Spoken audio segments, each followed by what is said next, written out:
এই জায়গাটা হলো, এটা মহাকাব্যের জায়গা। মহাকাব্যের যে বীর গাথা শোনেন, বীর গাথার যে বীর থাকে এখানে তাকে নিয়ে আপনি কবরটা ভেঙে ফেলতেছেন তো? আপনার নিউজ বেশি জরুরি না কবরটা বেশি জরুরি? এটা নিয়ে যুগে যুগে লেখালেখি হবে, স্মরণ করবে এই লোককে। এই যে এখানে মাটির তলে শুয়ে আছে, সে সারা জাতির জন্য, ন্যায়ের জন্য,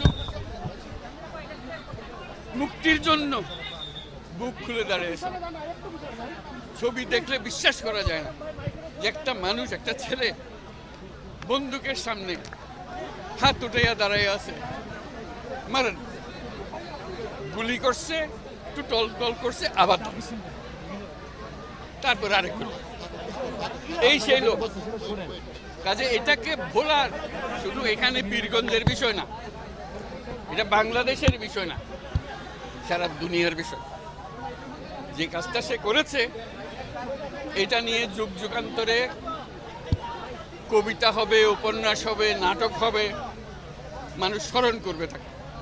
এই সে লোক এখানে শুয়ে আছে আজকে। আমাদের কাজ হলো যে স্বপ্নের পেছনে দাঁড়িয়ে সে বুক পেতে দিয়েছিল, সেই স্বপ্নকে বাস্তবায়ন করা।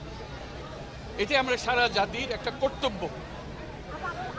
আমরা শুধু এখানে এসে কবর জিয়ারত করলাম, চলে গেলাম, তা না। এটা সারা জাতিকে আমরা বলতে চাই যে লক্ষ্য নিয়ে এ বুক পেতে দিয়েছিল, যার কারণে কোটি কোটি ছেলে মেয়ে সামনে দাঁড়িয়ে, বন্দুকের সামনে দাঁড়িয়ে গেছে, ভয় পায় না। এই যেহেতু পথ দেখিয়ে গেছে, আজকে আমরা সেই কারণে নতুন বাংলাদেশ পেলাম। এই নতুন বাংলাদেশ গড়ার দায়িত্ব এখন আমাদের।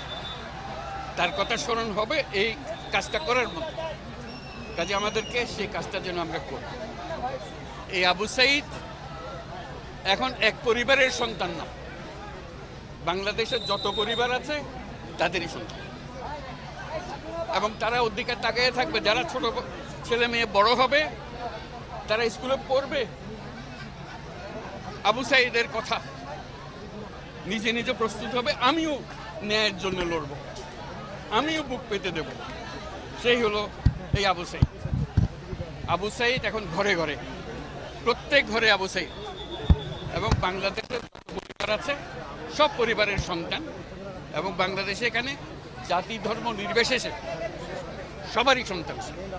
এখানে হিন্দু পরিবার হোক, মুসলমান পরিবার হোক, বৌদ্ধ পরিবার হোক, সবার ঘরের সন্তান এই আবু সাঈদ।